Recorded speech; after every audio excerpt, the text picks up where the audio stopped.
All right, so we have Griffin Pierson here, and the way that I found him was on Instagram. I saw this video where he had filmed a wedding with Ray-Ban Metaglasses, and I was like, I gotta have this guy on. So Griffin, welcome. Thanks, man. It's a pleasure to be here. I'm looking forward to this.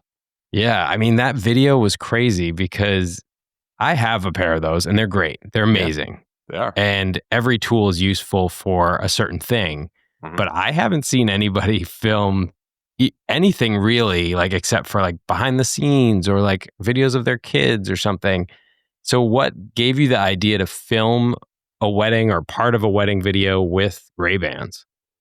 It's a great question. So I've actually been shooting on quote unquote fun cameras for a while now. I started with a Nintendo DS. I've done an iPod Nano. I've done Ray-Ban Metaglasses.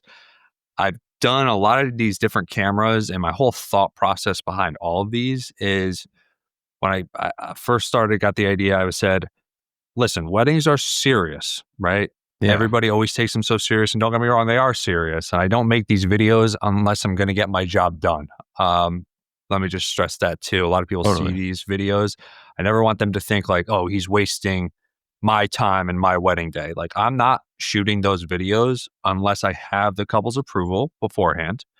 And two, unless I know I'm going to get my job done, like getting the proper shots and getting everything on my checklist wedding day wise. So what kind of gave me the idea is, okay, wedding days are so serious all the time. And why not kind of break that barrier and kind of make them serious / unserious, if that makes sense. Like having fun with it. Exactly. And don't get me wrong, like I have the big gear with me at all times. Like I have my stabilizer and these big cameras to shoot with me. Don't get me wrong, but let's make it fun. Let's show people that you can still make great content with almost everyday items that you have already, if that makes sense. Everyday cameras that you already have. You don't need the big setups, you know? Yeah, I think it's true that you don't need the big setups, but I think it also takes trust. Yeah. And you trust yourself, you trust the process, you understand your skill level. And I think it's great if somebody else wants to go try this, but they should probably really dive in, practice, understand angles, lighting, all of that, because what you understand is the way to put this together. And so 100%. You are using these different mediums as tools, which is amazing, but not everybody can do it. So that's a great point. And honestly, no one's ever talked to me about that. I wouldn't be making these videos if I wasn't comfortable and didn't feel comfortable with it. So that's actually a great point. If you learn, I mean, also too, we'll stick with that. Let's stick with that. I was going to say, you really learn the best by throwing yourself into experience and just throwing yourself into the thick of it. But you definitely don't want to throw yourself into the thick of it with Ray-Ban Metaglasses. But yeah, definitely learn it. I mean, you could. You could. Somebody that's shooting their first wedding, don't do that though. No.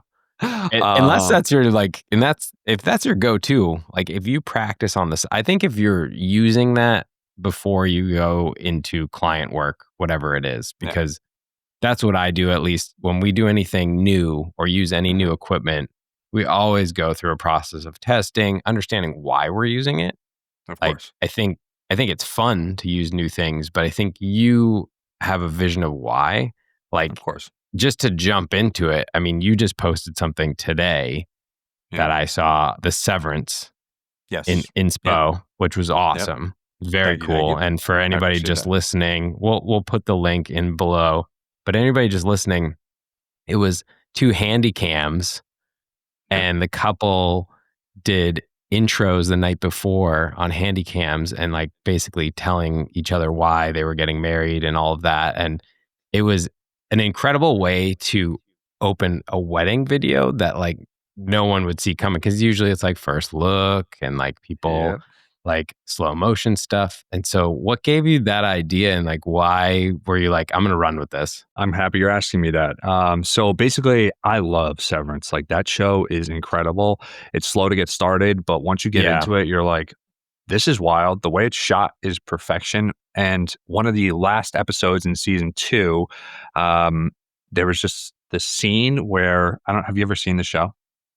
So when you say it's slow to get into, I stopped after, like, I started and I'm like, I can't do it. And now I feel like I need to. It takes a few episodes to get into it because you're like, what the hell is going on? Can you swear on this podcast? Yeah, of course. Okay.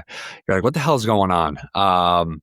And once you get into like the 4th episode, I feel like, okay. But the season 2 really just blew my mind entirely with the use of film and old school technology. And there's one scene where he's in a cabin, and I don't want to get too much into detail with the show, but the only way they can communicate with their inner self and their outie, it was what they call them, is through video. So they used a handy cam or a Sony cam from like a VHS cam, and that's how they communicated with himself, or that's how he communicated with himself.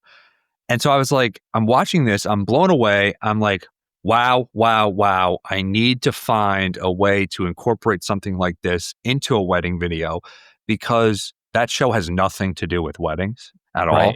But the sequence itself was so powerful and so like, it again just blew my mind. And I knew the perfect couple to do it. And I explained the idea. And one thing about me is I'm terrible at explaining things and my ideas, if you can't already tell. But when I explained the idea, they didn't understand at first. Then I had a storyboard, which I actually put on my business page. They kind of got the idea a little bit more. They gave me like an hour before their wedding night to shoot it because they came back from their rehearsal dinner. It's like 9:30 at night. So like that timestamp is accurate when I start it. Yeah. And I had an hour to shoot it and just put everything into play. It looks like it was shot in separate locations, but it was all shot in the same room. And I was like, let's find a way to use this inspiration to bring it into wedding vows, to bring it into an inspiration or into a intro. And kind of, again, it's that uniqueness that you said. No one would ever expect it. And that's one thing I would love to do, is just kind of keep things fresh, you know? Yeah. And I think, like you said, you're bringing something from another space, like a show on Apple that has nothing to do with weddings, which I think is really great. I mean, that's sometimes where I will find inspiration too, is like looking outside of, like, if we're doing a sneaker commercial or brand film, like we're looking outside of that space. Like I want to go watch whatever it is, like a documentary on Discovery Channel, or like I want to go scroll through Vimeo, or find some space to find something else for inspiration. Because 1,000%. I think often, myself included, we get stuck in like scrolling Instagram and our feeds, and you're going to get what you want because that's what your algorithm is giving you. 100%. And I don't think it's going to inspire.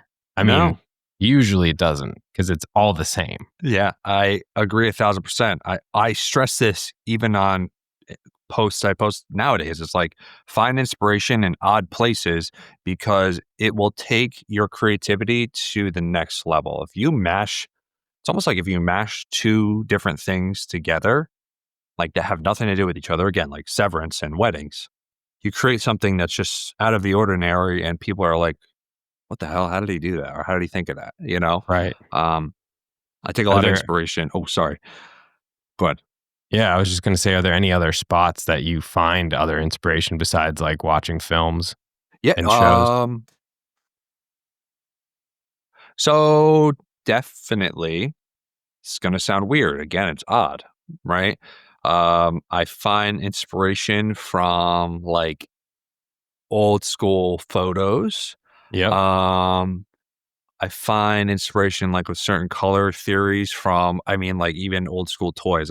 I collect toys like from the 90s, 80s, all that stuff. The marketing for that time period was just incredible.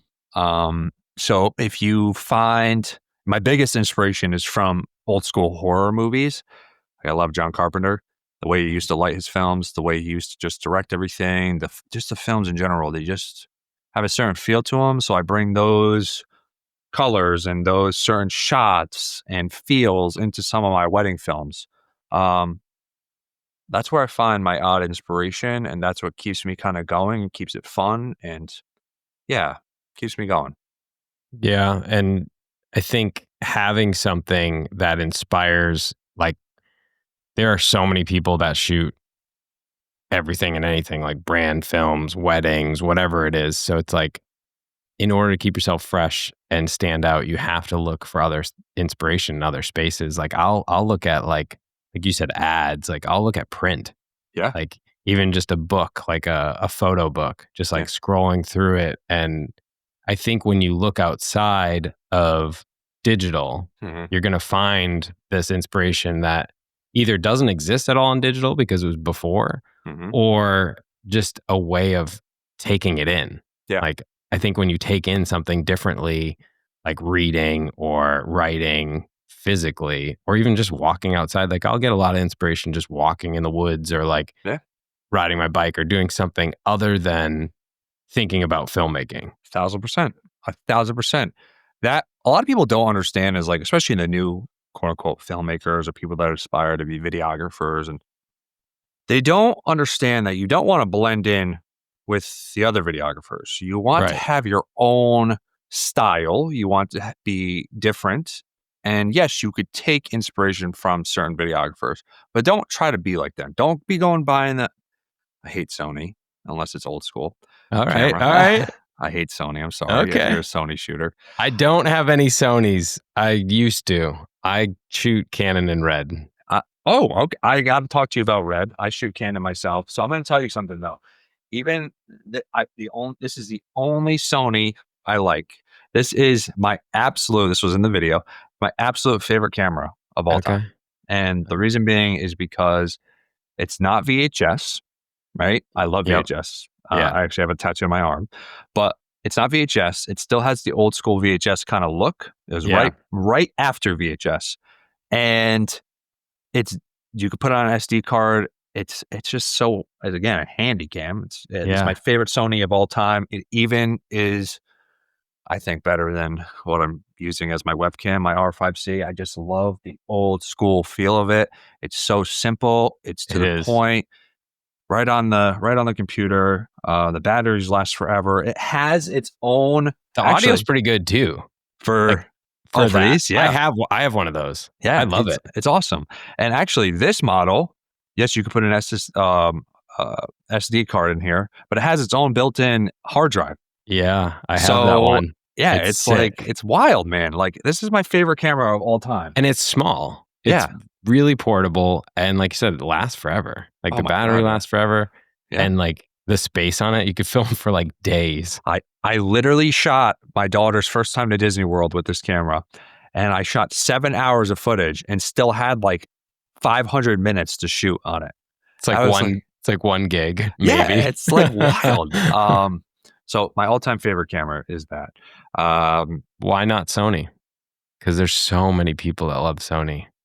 Is it because there's so many people that love Sony? I've used Sony cameras in the past I used to work at a news station. I don't like the user interface. It's not user-friendly. It's just, it's not for me. It just feels, it feels like I'm following a herd of just sheep, and it's not, I get that. It's not me, you know? I get that. I mean, I like the autofocus system better. Yeah, no, I definitely agree.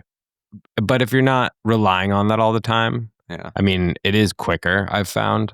Like I have a C70 and a C300 Mark III. Yeah. And C70 is great, but for sure, it definitely hunts a little bit when you're wanting to go on autofocus. Yeah, I could see that. I shoot on an R5C. Yeah, how's the autofocus on that one? Pretty good? It's actually really good. Sometimes it will be a little wonky, but it gets the job done. Did you see the C50 that just came out? Yeah, it dropped today. Yeah. September 9th today. Yeah, it dropped today. The new iPhone, I think, drops today. Yeah, everything's coming out. It's funny how they picked the same day. Feels weird. It is. They got some kind of system going. But here's the thing. Like, I might be picking up that camera, but I might not, because the R5C is just a powerhouse. Yes, it's a heavier camera, but like, it's a powerhouse when I shoot photo as well. So like, the photo on it is incredible. The video on it is incredible. Yes, I know the C50 has C-Log 2 and all that stuff, but it's just, why would I change something that I don't need to, you know? Does the R5C not have C-Log 2? I don't. I shoot in C-Log 3 all the time, so it might have C-Log. I don't know if it has C-Log 2. I don't. They did some weird stuff where they like wouldn't include it. One of my friends has I think it's a R3. He has an R3 and it shoots C-Log 3 only. Yeah. And, like we've used it on jobs and we shoot C-Log 2 a lot more. And I don't know why they do that. And I might be catching hate, like this idiot doesn't know what he's talking about. It has C-Log 2, but I just don't know off the top of my head if it does. No, it's okay. C-Log 3. I do that all the time. Like when I only use certain things, like I don't know. Somebody could ask me like, "Oh, does it have the 15-point auto?" I'm like, I don't know. Yeah, honestly, I use it for what I need it, and it's great. I'll be honest with you, and like I might catch hate for this too, and this might be a click for you or two, like clickbait it. But I didn't know what ISO was. I didn't know what f-stop was. I didn't know what shutter speed was for literally the longest time while I was doing all of this. And then obviously I learned it as time went on, probably about a year and a half ago. And I love that though. I shouldn't be admitting that, but no, it's okay. It actually affects your footage. And now it's obviously a game changer and helps me get better shots and stuff like that. But before that, I was kind of like, it looks good on screen. It must look good in post and all that other stuff. So I was kind of relying heavily on editing. Yeah, but I think you know what you want and you know what you like and you know the look you're going for. And if you use the same equipment over and over again and you've learned it, yes, the technicalities matter in certain settings. Yeah. I think like I have known that stuff for a while. I had a photography background, so I started in the darkroom like way a long time ago. Yeah. And it is useful, but I've met tons of people who don't know all the like crazy, and there's plenty of things I go on set and I say something and somebody's like, "Oh, well that's not this." And I'm like, "I don't know, the thing that makes it work.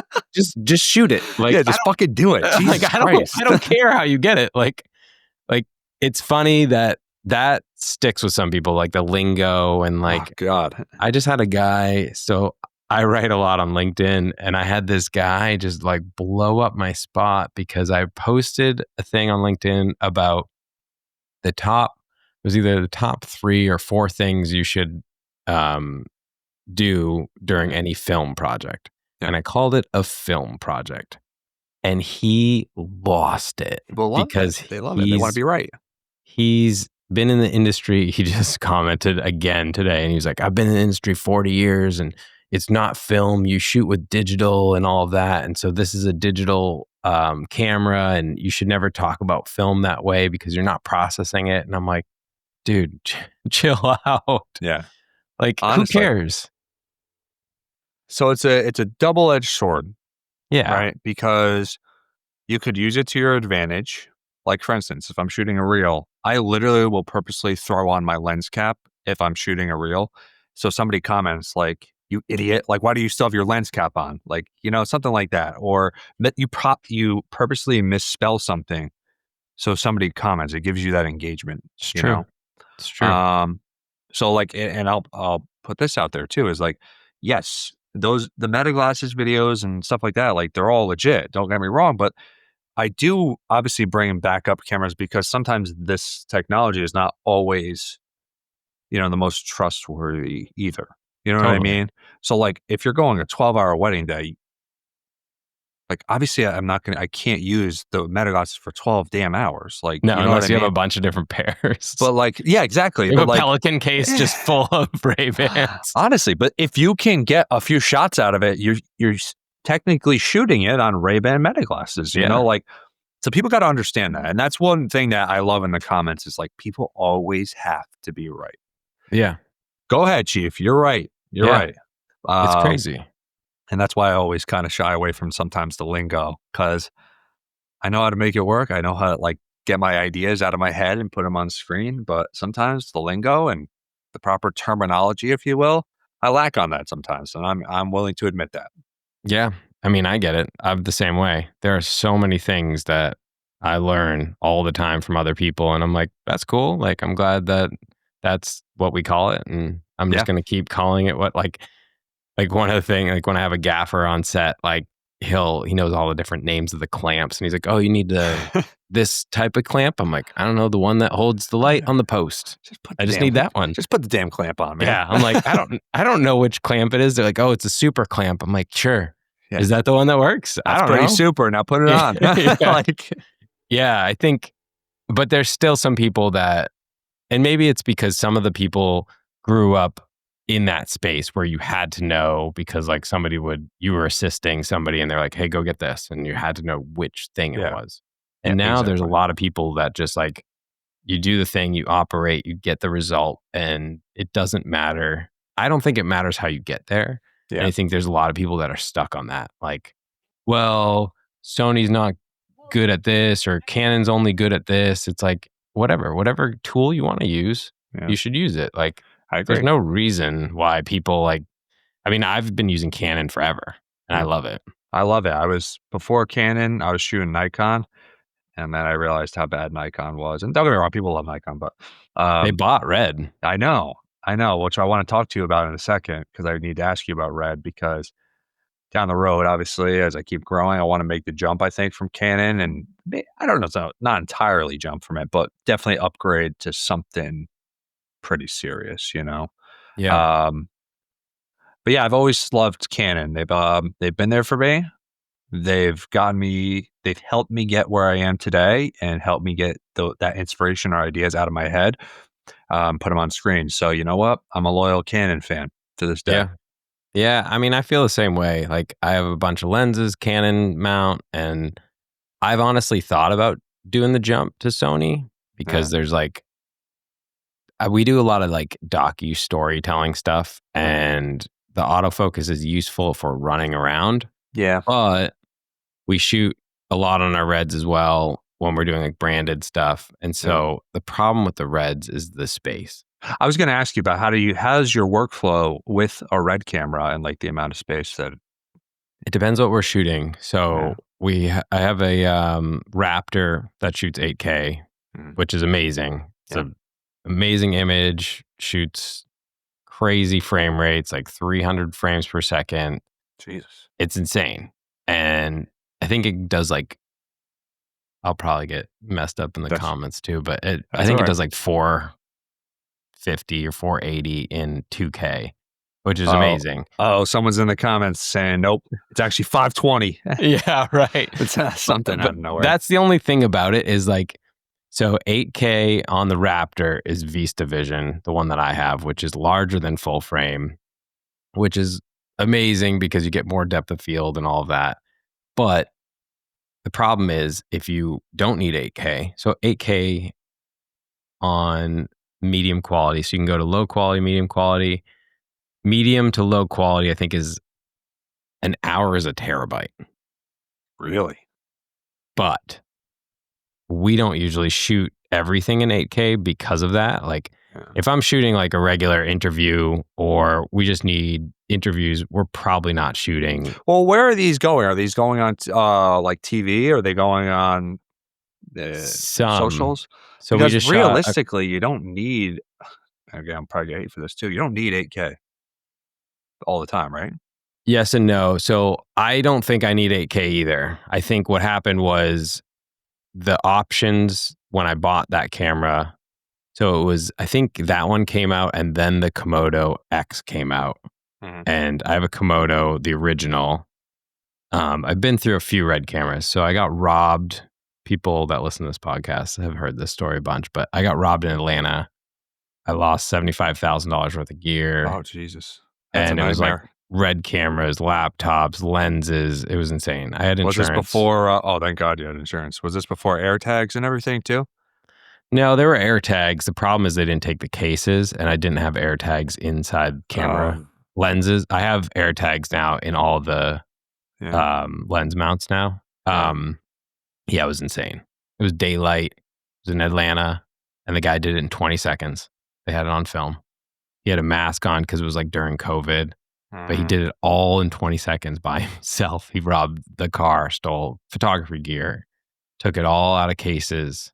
Do you have the surveillance footage?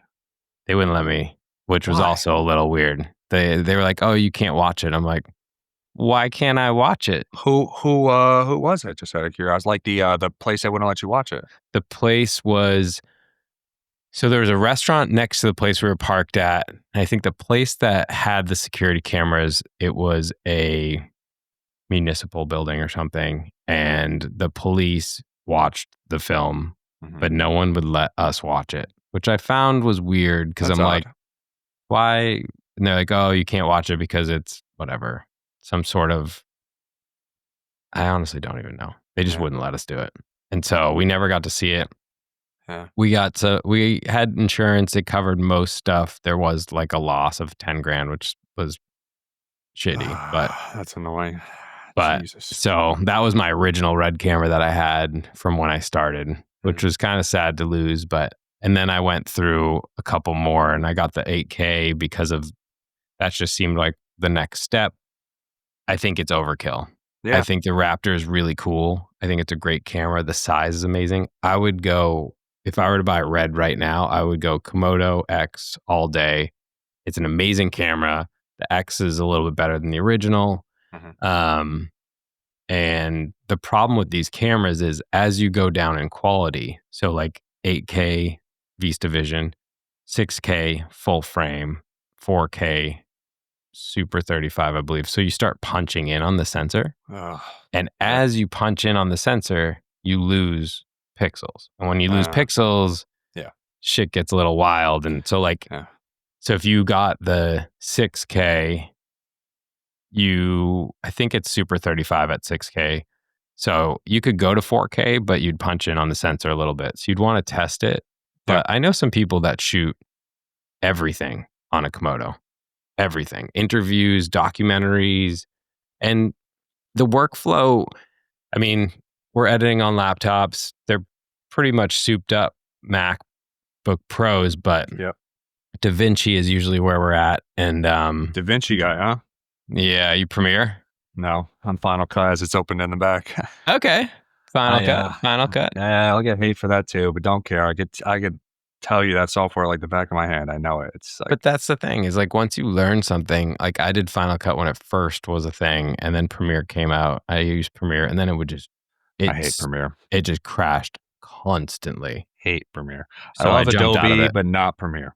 Yeah. So I stopped Premiere, switched over to DaVinci like 5 years ago. I'll jump into whatever platform people have, but DaVinci's been really good for workflow. I like the color and everything in there. The colors, the colors are great over there. I just haven't even had a chance to like try to learn something like that. So I was curious to get your opinion on that. Yeah, I think if you were to jump to Red, I think the new ones look great. I haven't used one of the new ones with the Nikon mounts either, but the Nikon mount, I mean, I get it. If you have RF glass, it's probably not a great move, but I guess it's really quick. Yeah. Like the new lens mounts are quick for autofocus and everything. And they've actually updated even the Raptor, and the autofocus is pretty good with an RF lens. Really? It's pretty good. It's not super quick, but it's probably better than a C70. I might have to make the jump or even include it in the workflow because, I don't know, like the one thing that stops me from going to another camera, like for instance, I've heavily been thinking, because I do shoot photo as well.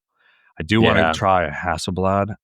They're sick. Like I want to try that or the Fujifilm GFX, what is it, 102 or something like that? The medium format. Yeah, the medium format. Yeah. But the killer is I have all RF glass, and I'm like, I don't feel like buying other lenses on top of that. I feel you. I have a XHS2, a Fuji, that I shoot like all family stuff with, and I love it. It's awesome. Fuji's sick. The colors are great baked in too, like the JPEG colors, like the workflow. Like I'll just shoot JPEG straight on it. But I think if you did Fuji, you could get like a couple lenses and probably be good, but you would have two different systems with you. That's the killer. And also, I mean, I technically could go vintage lenses too. I love shooting on vintage lenses. Yeah. Like those will take your workflow to another level too, or your work to another level. People don't understand that. But Right. yeah, I gotta figure something out next year to meet those business expenses. I gotta buy something, so we gotta figure it Yeah. out. Yeah. I think the move to Red wouldn't be a bad one for the filmmaking side of things, and especially your workflow. I mean, you would definitely fill up hard drives a little quicker, but there's certain things like you could shoot low quality, which is not really low quality. It's just like I wouldn't shoot it like low light, Yeah, but like low quality is great, like full daylight, um, because it will give you the same image. It just isn't as good with certain dynamic range.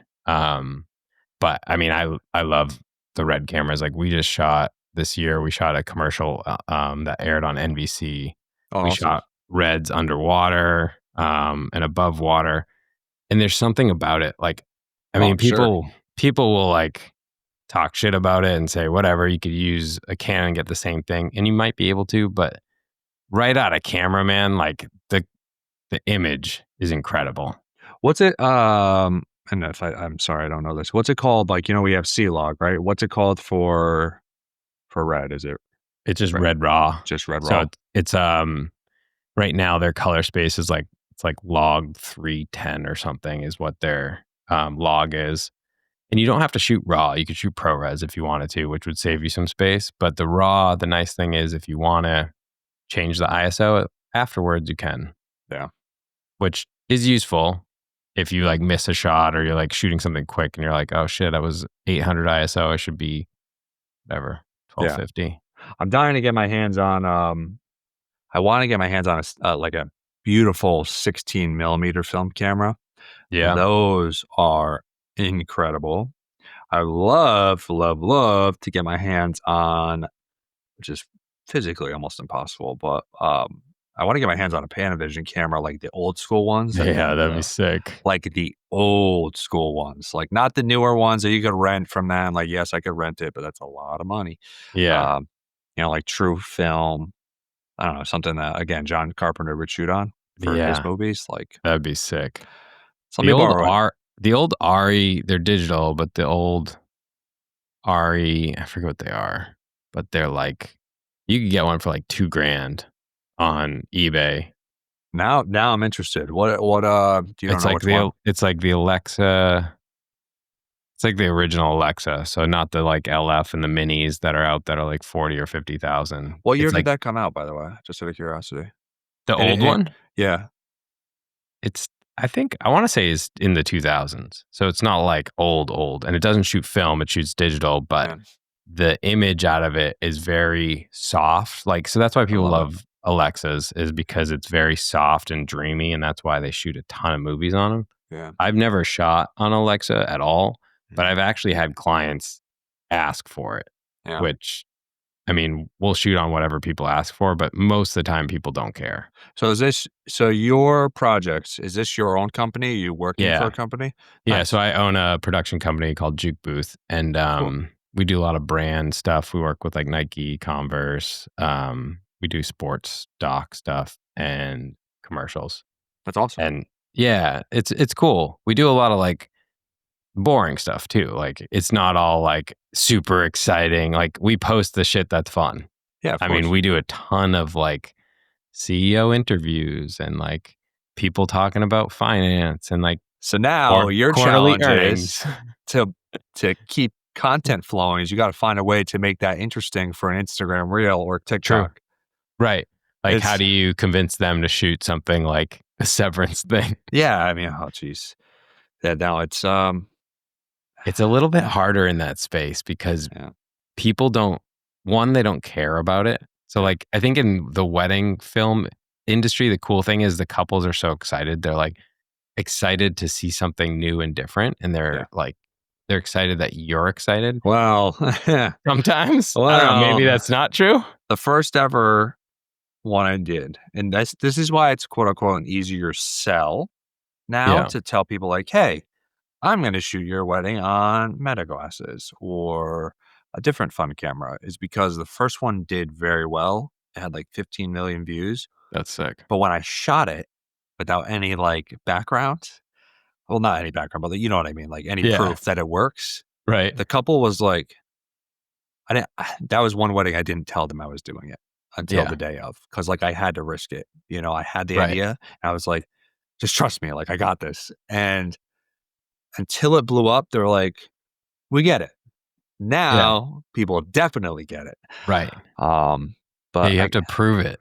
You got to prove it. And you just got to, like, at the end of the day, any clients out there that are listening to this or see anything online, like, just trust the process. Like, I'm not going to, if it doesn't feel right to me, I'm not going to do it, you know? Right.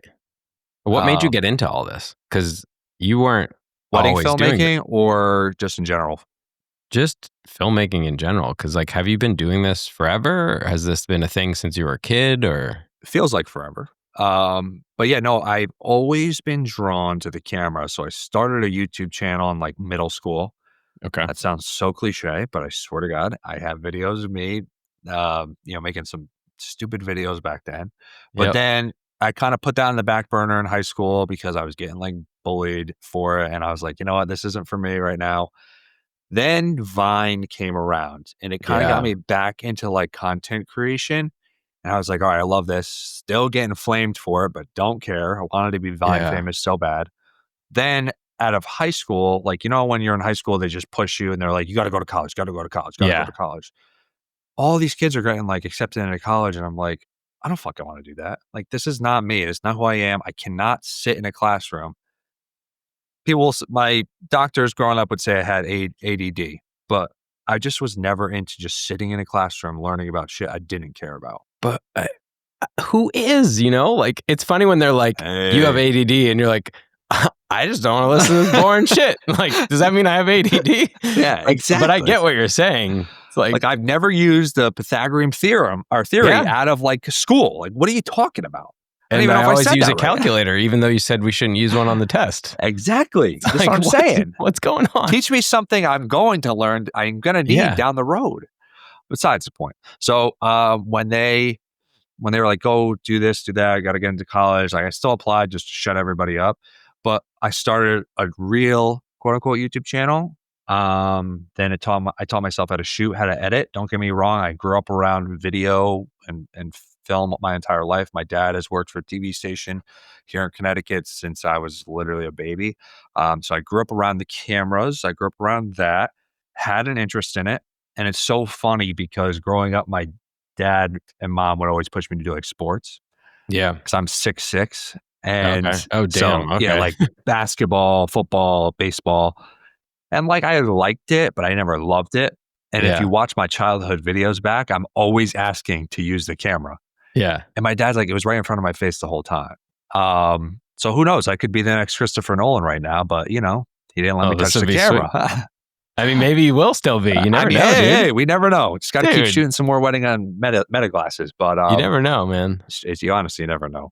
All it takes is like trying something new. Like you can do it on the side. You could write a feature. Like no one's saying you can't. I'm dying to get into that space. That's a little secret, but like I want to get in there too. I've never done it, and I've always wanted to do it. Now we're gonna have to collaborate. So you're in New Hampshire, right?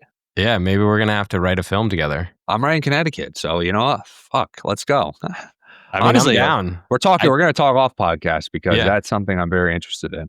I like that idea too because it's one of those things that's always been in the back of my mind. Like, there's a lot of people that do it that maybe never thought they could. Yeah, and I'm like, if I keep thinking I'm gonna do it, then I have to at least try it. Yeah, seriously. And we have an idea. And I still have to do some more research on your profile. I just haven't had a chance to take a deep dive. I have not as many followers as you. I have like 2,000. No.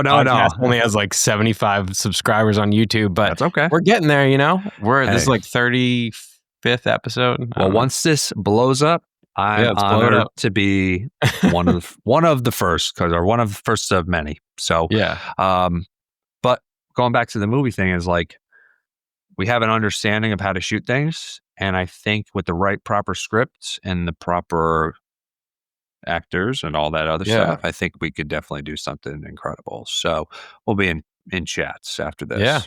Yeah. I mean, maybe the listeners will see a trailer at some point for a film that we might produce. I got ideas, man. I got ideas, but I can't be saying them out loud right now.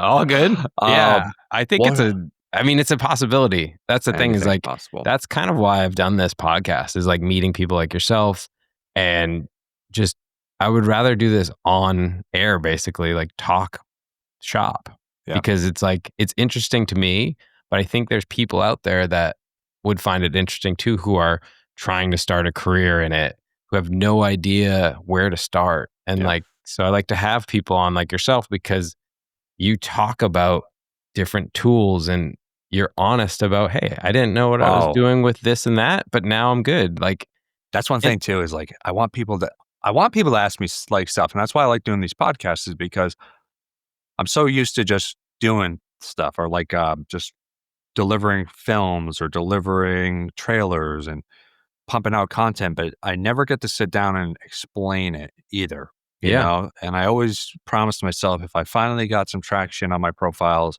that I would help basically me back then looking up to different people. So I like this for sure. Yeah. Yeah. I mean, that's the plan is, I mean, I get people who are in college or even out of college or never went and they want to do filmmaking. I mean, I've had people ask me like, should I go to film school? And I'm like, hell no. Absolutely not. And people are I probably almost get did pissed about that. I almost did. I looked at the New York Film School or something I'm sure like it's that. great. I'm sure it's cool. I'm You sure know what's not great? The debt that you get into from it. Buy yourself a camera and shoot. It's that. And this is one of those things that you just have to do it. Like the more that you do this, the better you get.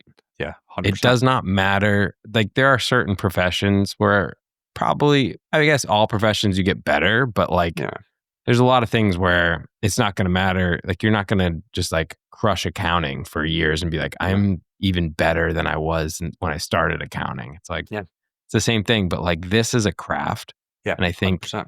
the more you do it, the more you take risks, the more you understand what's happening in the world of filmmaking. And the hardest thing starting out too is because I would get like this myself, and I don't know about you, but when you're first starting out, it's so easy to get discouraged. Yeah, for sure. You're posting stuff and you compare yourself to people online, and that's why I say, like, don't give a fuck about what other people are doing. No. Find what you like, post it. Who cares if you get likes? Who cares if you get views at the beginning? Because that could be something down the road that people look back on and be like, wow, he's actually been pretty different since he started, you know? So yeah, no, I agree though. Yeah, I mean, a crazy example, which people love him, people hate him, but Mr. Beast. I mean, he started when he was like 10. Yeah. And he was doing dumb videos in his room Yeah. and nobody watched him. Yeah. And he just kept doing them and doing them and doing them. And obviously, look at his results. And he's had some help along the way through the way now, that he's been especially as a to people. team, it's like, 100%. But like he started out as a kid. I agree. I remember when he was coming up and on YouTube, and like he would do those like, you know, counting to 100,000 or like spinning a fidget spinner or a fidget spinner for 24 hours. I tried doing that on a live stream. I only made it to hour 9 and I'm like, I'm good. I don't want that life right now, you know? I think he also like sawed a plastic table in half with a plastic knife, but like went through like 4,000 knives. Exactly. But like he did it till he was done. And like, it was a long process and a long video, but it just shows like the dedication to being different. He was like, I don't know if anybody's going to watch it, great, but I'm just going to keep doing these wild things. And it's something out of the ordinary too. Right. So that's where it kind of flows back to like the Metaglasses videos and the iPod Nano, the DS, and like all those. Is like that's something that you don't usually see, so that's why I created those videos. Those are original ideas, by the way. I have to pride myself on that. No one ever has done that before I started doing it. Just saying. I mean, the Ray-Ban one blew up. I saw it on a bunch of different channels. Yes, sir.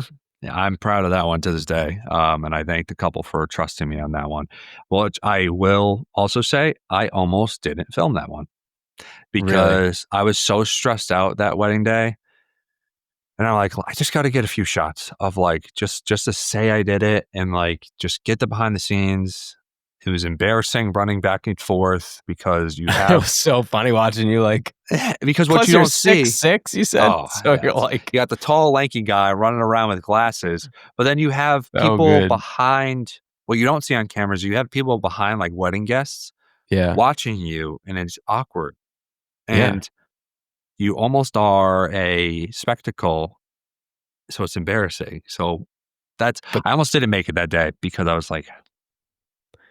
But that's why it did so well, is because people don't want to take that chance. You're willing to take that chance. And I think that's what separates people like who create. If you're willing to just take the risk, try something different. I mean, even with a client or a brand film or wedding, and there's a lot of clients who they'll trust you. You just have to trust yourself. 1,000%. Which is, it's tough. Well, you still have, I will say sometimes, one of the hardest things even nowadays is still trying to, when you hit a creative block.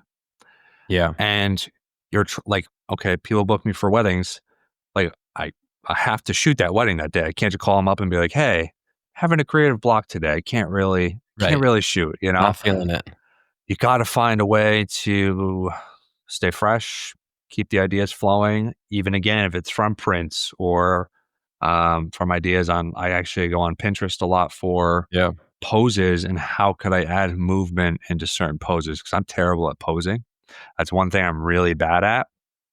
So that's another way I kind of find some inspiration, is finding different poses and how could I add that into a video. It's another little secret that I do. So awesome.